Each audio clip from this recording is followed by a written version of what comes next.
Under attack, the LGBTQ plus community faces threats from GOP lawmakers around the country. We talk with one writer who is focused on helping LGBTQ plus families.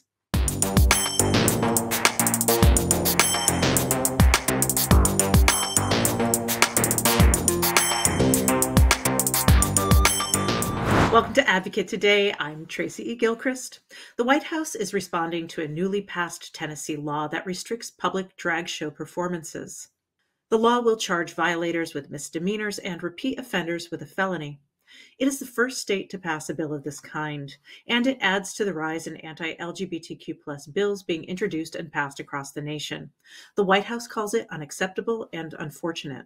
These ridiculous policies aren't just unnecessary, they are dangerous, they vilify our fellow Americans, and at a time when LGBTQ Americans are facing higher risk in violence, mental health issues, and it is unacceptable, it is completely unacceptable for a governor to be moving in this way, to be with such a bill, and it is also unfortunate. The bill bans adult drag performances from occurring within 1,000 feet of a school, public park, or place of worship. First-time offenders face a $2,500 fine and up to a year in jail. Many queer families are bracing for threats and attacks because of who they love. Producer and writer Joe Gantz wrote the acclaimed book A Secret I Can't Tell over 40 years ago, but now the book is as important as ever. He spoke with families and the children who grew up with parents who identify as LGBTQ+. The project is being re-released with new interviews from the families in the present day. I caught up with Joe to talk about the book and the dangers LGBTQ+ people face today.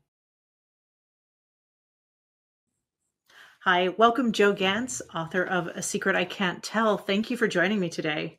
Thanks for having me.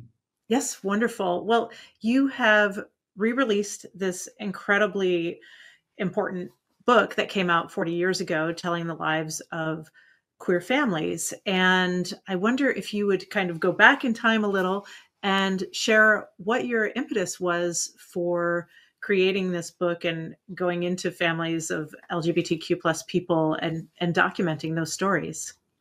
Well, in 1977, a law was passed in Florida, making it illegal to discriminate in terms of sexuality for jobs or housing. And then very shortly after that, there was a group that formed called Save Our Children, and it was headed by Anita Bryant. She was a beauty queen and a evangelic Christian, and they decided that they were going to overturn this new law. Yeah. And they said that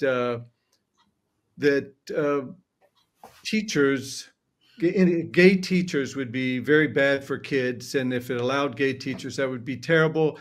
And they had the slogan that homosexuals can't reproduce, so they must recruit. And all of this seemed really, well, they were successful, actually, and they overturned the law. And actually, that started overturning certain gay rights laws around the country. And this seems so transparently mean-spirited and wrong to me that I decided that if people are afraid of, having a gay teacher as a role model, what about having a gay parent? You couldn't have any more of a role model than that. Straight people, especially at that time, had no idea of all the prejudice and the hate and the fear of violence that went on for gay, lesbian, and trans people growing up in that era. And so I went into this, knowing that there was, a lot of prejudice, but I felt that, I could go in there and isolate this issue of a gay parent raising their kids and showing what the effect of that was as a role model. But in fact, these families had been through so much. There was so much hostility in their communities and in the nation as a whole, and there was laws. I mean, there was the possibility that if their community found out, they could literally take the kids away from the family. Right. And so they were dealing with that. Every family had been through a separation. Some families had been through a divorce. There were step parents involved.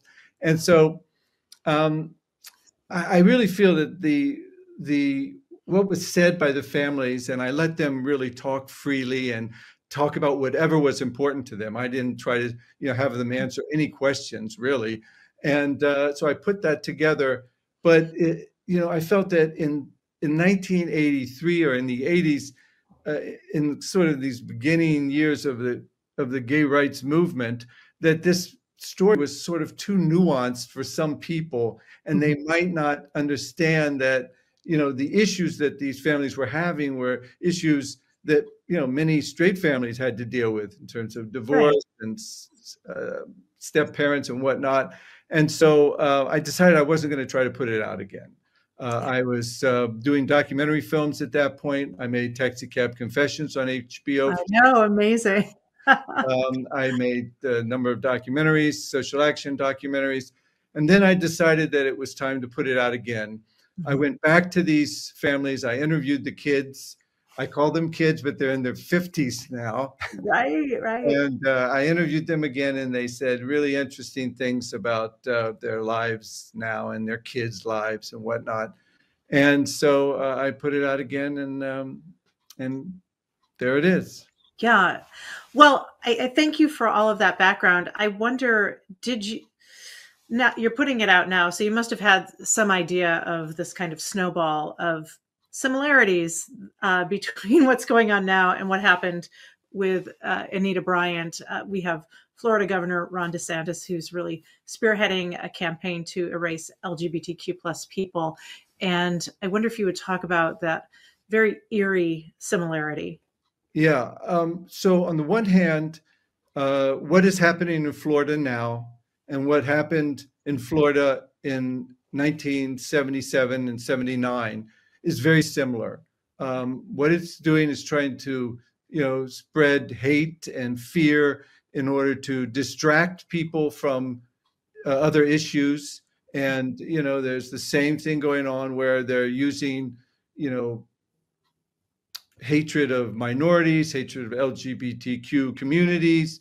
So it just distracts people from, the social issues, the financial issues, and so that is very similar, and it's very dangerous. It's very hurtful, and it's super important that we all, keep fighting this and make sure that it doesn't spread, and it's we can do what we can to change this dynamic.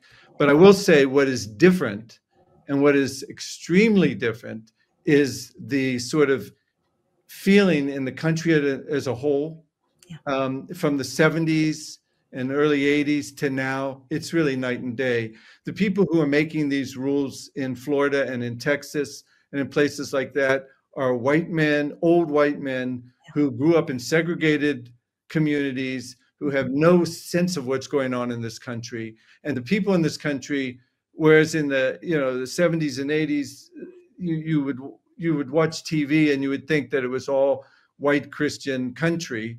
Now you watch TV and you see all kinds of gay, lesbian, transgender folks. You see that people in commercials and TikTok, and it's just a different world. Thanks so much to Joe for stopping by. A Secret I Can't Tell is a very powerful read. It's available now wherever you buy your books.